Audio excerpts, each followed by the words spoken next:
एक ब्राह्मण अजामिल, अजा माने माया, माया में जो पूरी तरह मिल गया, अजामिल लिप्त हो गया।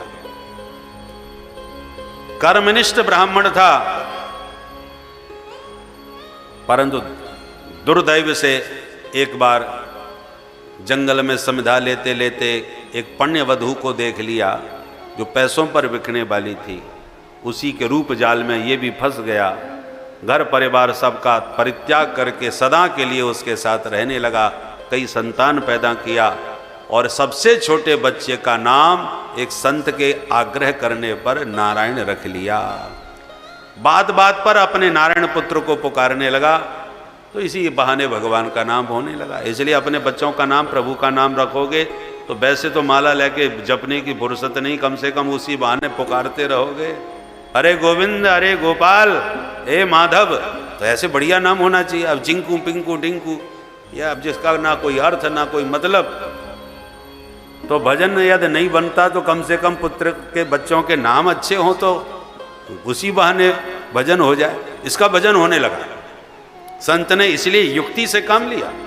संत की युक्ति से ही तो मुक्ति मिलती है।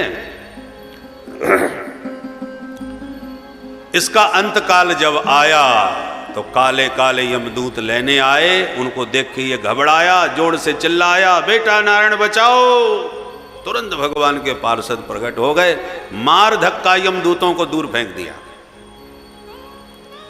यम के दूत तुरंत उठ के आए, भैया तुम चार चार चमकीले चमकीले कहां से चले आए, हमको धक्का क्यों लगाए? विष्णु दूत बोले, तुम बताओ, तुम काले कलूटे कौन कहां से आए? बोले, हम यमराज के दूत हैं, पापियों को पकड़ते हैं। ये महापापी है। ब्राह्मण कुलोत्पन्न होकर के भी इसने अपनी पतिव्रता सती साध्वी नारी का परित्याग करके अपने जीवन को बर्बाद किया, पाप परायण बन गया, इसलिए इस दुरात्मा को दंड देंगे। भगवत पार्षदों ने कहा, क्या तुमने नहीं सुना ये अभी क्या चिल्ला रहा था, नारायण बचाओ? और इसने हमारे मालिक का नाम लिया, फिर भी तुमने इस पर हाथ उठाया। अरे किसी जिसकी सत्ता हो उस सत्ता की पार्टी का झंडा भी लगा लो तो लोग डरने लगते हैं कि भगवान जाने कौन बैठा हो। उसने हमारे प्रभु का नाम लिया है और फिर भी तुमने इस पर हाथ उठाने का दुस्साहस किया है। यमदूत बोले, महाराज क्षमा करें, लगता है आप धोखा खा रहे हैं, ये आपके स्वामी को जानता भी नहीं होगा। अरे इसके बेटे का नाम नारायण है, जो वहां खेल रहा है उसी को ये बुला रहा है। विष्णु दूतों ने कहा, इससे हमें कोई लेना देना नहीं। इसके बेटे का नाम 4 साल पहले नारायण रखा है, हमारे मालिक का नाम तो हजारों साल पहले से नारायण है, इसलिए मूल रूप में तो हमारे प्रभु का नाम है। इसने किस भाव से लिया है ये निर्णय तो भगवान करेंगे, हम तुम इसका निर्णय करने में कोई अधिकार नहीं हमारा, क्योंकि वस्तु शक्ति ज्ञान की अपेक्षा नहीं रखती। बिजली के तार में करंट है, अब किसी को ज्ञान हो या ना हो, पर जिसने भी छुआ उसको झटका लगेगा। अग्नि में जलाने की शक्ति है, किसी को ज्ञान हो या ना हो, जो छुएगा वो जलेगा। जहर में मारने की शक्ति है, किसी को ज्ञान हो या ना हो, जो पिएगा वो मरेगा। अमृत में अमरत्व की शक्ति है, ज्ञान हो या ना हो, जो पिएगा वो अमर हो ही जाएगा, क्योंकि वस्तु शक्ति ज्ञान की अपेक्षा नहीं रखती। तो जैसे गलती से अमृत पीने पर अमर होना ही पड़ेगा, गलती से जहर पीने के बाद मरना ही पड़ेगा, ऐसे ही गलती से भी गोविंद का पवित्र नाम मृत्यु काल में यदि मुंह से निकला तो जीव का कल्याण होके ही रहेगा। ये प्रभु के नाम का चमत्कार है, इसलिए कैसे भी नाम जपो। भाय को भाय अनख आलस हो, भाय को भाय अनख आलस हो, नाम जपत मंगल दिस दस हो, नाम जपत मंगल दिस दस हो, कहो कहाँ लगी नाम बड़ाई, कहो कहाँ लगी नाम बड़ाई,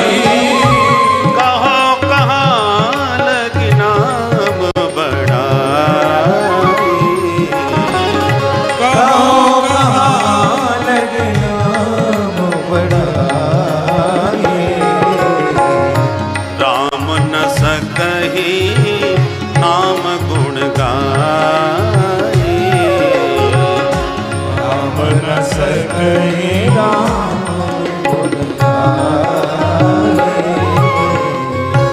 स्वयं प्रभु भी अपने नाम का प्रतिपादन पूरी तरह नहीं कर सकते, कैसे भी प्रभु का नाम लो।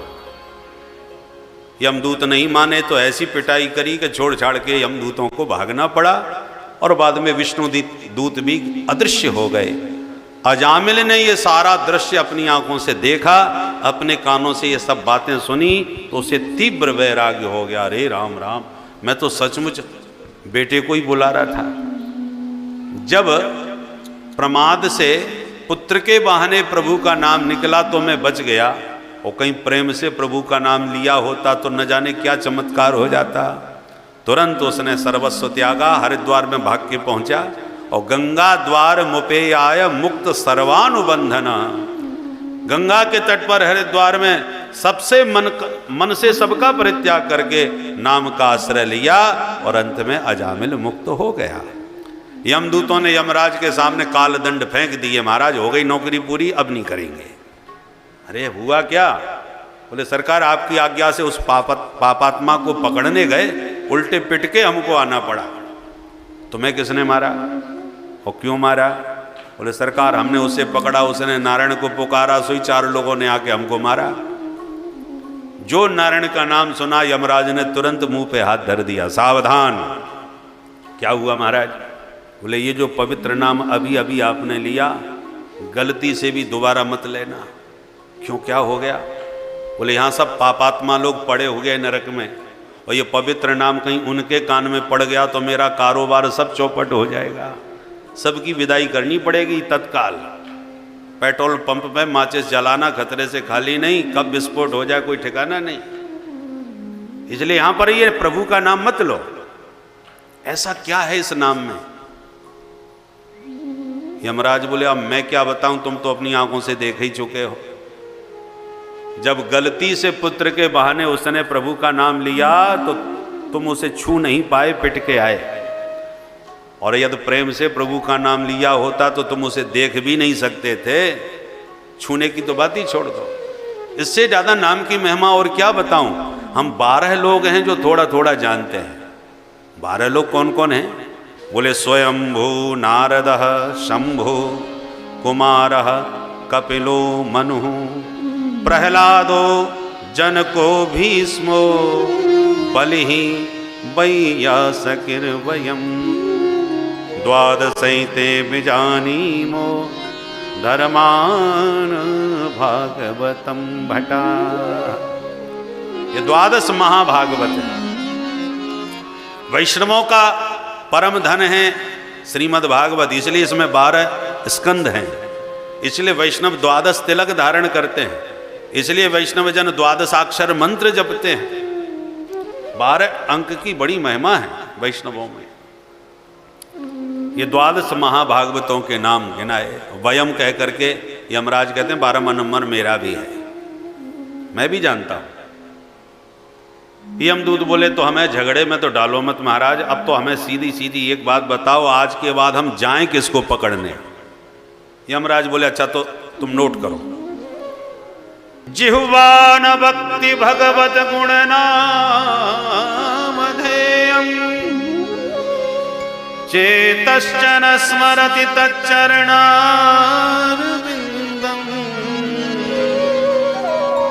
कृष्णाय नो नमति यद् सिरे कदापि तानानयध्वमसतो कृत विष्णु कृत्या। जिनकी जिह्वा से प्रभु का पवित्र नाम न निकले, पकड़ के लाओ मेरे पास उसे। जिनका चित्त हरि के चरण कमलों का चिंतन न करे, पकड़ के लाओ उन्हें।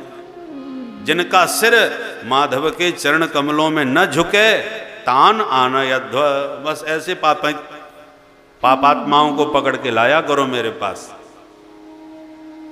सुखदेव जी कहते हैं परीक्षित, ये बड़ा गोपनीय इतिहास है जो कुंभज ऋषि ने मुझे सुनाया था मलय पर्वत के शिखर पर बैठकर भगवत सेवा करते करते। वही प्रसंग आज मैंने तुम्हें सुना दिया। अब इससे ज्यादा नाम की महिमा और क्या कही जा सकती है। इतिहास मिमम गुह्यम भगवान कुंभ संभव कथयामास मलय आसीनो हरिमर्चयन। इसमें कथा की प्रामाणिकता बताई, कोई गपसप